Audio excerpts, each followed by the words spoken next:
Hey crew, it's Pitt and I'm back with some more common sense. Today we are diving back into the works of Mr. Bertrand Russell. This is In Praise of Idleness and Other Essays. We are up to Men versus Insects. We are reading aloud and discussing as we go along the various points that are brought to light by the text. It is not the format for everyone, but some people seem to find value in it, so you are more than welcome to tag along as we continue our exploration.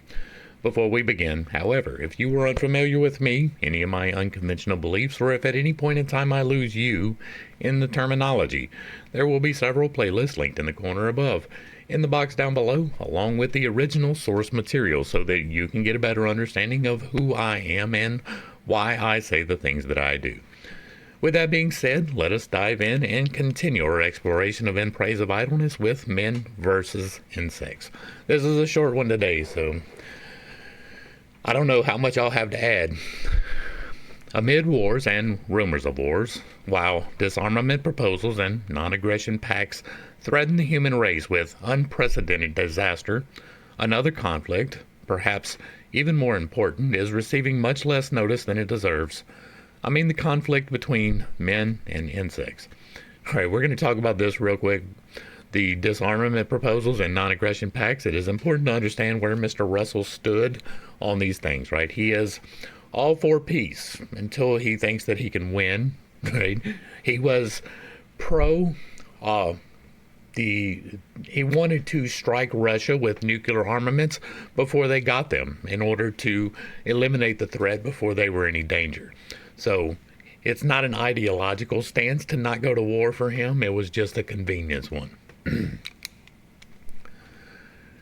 He was probably scared that they would be able to fight back and he would be injured.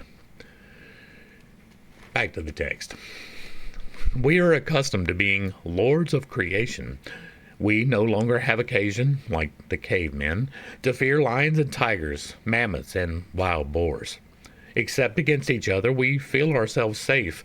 But while big animals no longer threaten our existence, it is otherwise with small animals. Once before in the history of life on the planet, large animals gave place to small ones. For many ages, dinosaurs ranged unconcerned through swamp and forest, fearing nothing but each other, not doubting the absoluteness of their empire. They did not have a concept of an empire. They were lizards and right, cold-blooded animals without the capacity for forethought, at least as much as we understand it, and so they weren't doubting anything. But they disappeared to give place to tiny mammals, mice, small hedgehogs, miniature horses no bigger than rats, and such like. Why the dinosaurs died out is not known, but it is supposed to be because they had minute brains and devoted themselves to the growth of weapons of offense in the shape of numerous horns. This sounds like satire. I hope that that is satire because they didn't devote themselves, right? It's probably satire. Yeah. However that may be, it was not through their line that life developed. Tell that to the birds, chickens. The mammals, having become supreme, proceeded to grow big. But the biggest on the land, the mammoth, is extinct, and the other animals have grown rare, except man and those he has domesticated. Man, by his intelligence, has succeeded in finding nourishment for a large population, in spite of his size. He is safe, except from the little creatures, the insects and the microorganisms. Insects have an initial advantage in their numbers. A small wood may easily contain as many ants as there are human beings in the whole world. That is true. They have another advantage in the fact that they eat our food before it is ripe for us. Many noxious insects, which used to live only in some one comparatively small region, have been unintentionally transported by man to new environments where they have done immense damage. That also is true, both on purpose and not, right? We have this thing here in the United States called the love bug. It is not native to here, and what happened was way back in the early 1900s, I'm not sure exactly when, but it was decided that there was an aphid eating sugar cane and that we needed to find something to get rid of the aphids. And they said, well, there's no aphids in these fields where these love bugs are, so they brought the love bugs over here. Well, it turns out love bugs do not eat aphids. And so we have an infestation of love bugs that we don't really have a recourse for getting rid of. Uh, there's no natural predators. They smell horrible. They taste like dung.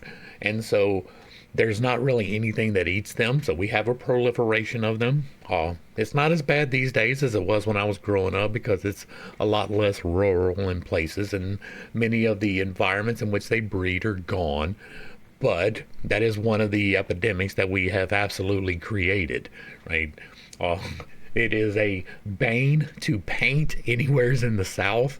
If you drive through during love bug season, which happens twice a year, you're going to have great suffering to your car. It's going to eat all the paint off. Your windshield's going to be caked over. It's pretty terrible. And that is entirely because people did not understand what they were doing when they did it. Back to the text. Travel and trade are useful to insects as well as to microorganisms. Yellow fever formerly existed only in West Africa, but was carried to the Western Hemisphere by the slave trade. Or trade at all. Now, owing to the opening up of Africa, it is gradually traveling eastward across that continent. When it reaches the east coast, it will become almost impossible to keep it out of India and China. I'm pretty sure it's not as bad of a problem as he is expecting, where it may be expected to have the population. Yeah, sleeping sickness is I'm not intimately familiar with yellow fever. I mean, it's not that big of a deal these days, and that may be due to vaccines. It may be due just to the simple fact that it did not become as virulent as he was expecting. Sleeping sickness is an even more deadly African disease which is gradually spreading. I'm assuming he is talking about malaria here, which we got rid of with quinine. And no, it is not entirely gone, but we have treatments for it now when we did not before. Fortunately, science has discovered ways by which insect pests can be kept I'm guessing that's under control. Most of them are liable to parasites, which kill so many that the survivors cease to be a serious problem, and entomologists are engaged in studying and breeding such parasites. Official reports of their activities are fascinating. They are full of such sentences as, "He proceeded to Brazil at the request of the planters of Trinidad to search for the natural enemies of the sugarcane froghopper." One would say that the sugarcane froghopper would have little chance in this contest. Unfortunately, so long as war continues, all scientific knowledge is double-edged. For example, Professor Fritz Haber, who has just died, invented a process for the fixation of nitrogen. He intended it to increase the fertility of the soil, but the German government used it for the manufacture of high explosives, and has recently exiled him for preferring manure to bombs. The fixation of nitrogen indeed led to the agricultural revolution, which we today still reap the benefits for. And yes, we made bombs, but we have somewhat moved on from nitroglycerin these days. In the next Great War, the scientists on either side will let loose pests on the crops of the other side, and it may prove scarcely possible to destroy the pest when peace comes. That did happen, and it was not nearly as effective as they were thinking, and so it is not a method which is used anymore. Well, unless you count, the Bill Gates microcephaly mosquitoes, right? If you're unaware of that situation, somebody decided that we were going to fight malaria by breeding mosquitoes which would pass on a gene which would prohibit the reproduction of future generations of mosquitoes. But there was a slight little complication in that. There was an outbreak of microcephaly, which is small heads, right? Like children being born with heads that were abnormally small and the incapacity to think, and it is not proven, but entirely likely, that that is to be laid at the feet of those particular mosquitoes, because the timing just happens to be extremely coincidental. The more we know, the more harm we can do each other. If human beings, in their rage against each other, invoke the aid of insects and microorganisms, as they certainly will do if there is another big war, it is by no means unlikely that the insects will remain the sole, ultimate victors.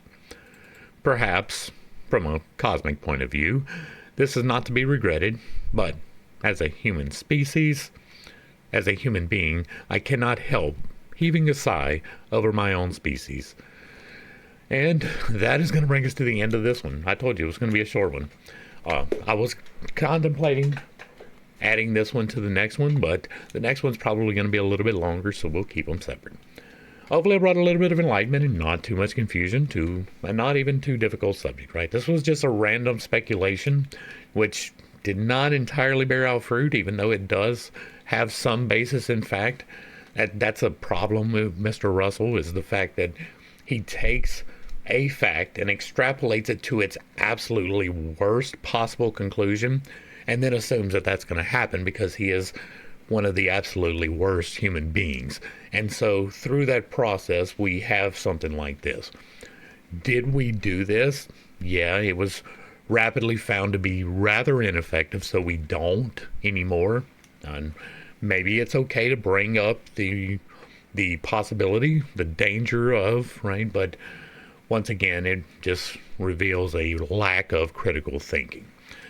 If you like what I'm doing over here, let me know down below. Give me a like, share, and a sub. Throw me a comment if you agree or disagree with anything that I've spoken about today, as short as it is. Drop it in the comments, and if it remains respectful, it gets to remain up. If there is another work you would like to see discussed, drop that in the comments as well. And if you really like what I'm doing, hit me with that super thanks. To the crew, thanks for hanging out. I appreciate every single minute that you are here with me, and I am praying for you every single day. Until next time, I love you. God loves you. You are perfect, whole, and complete just the way that you are. And this has been Pitt State. Peace.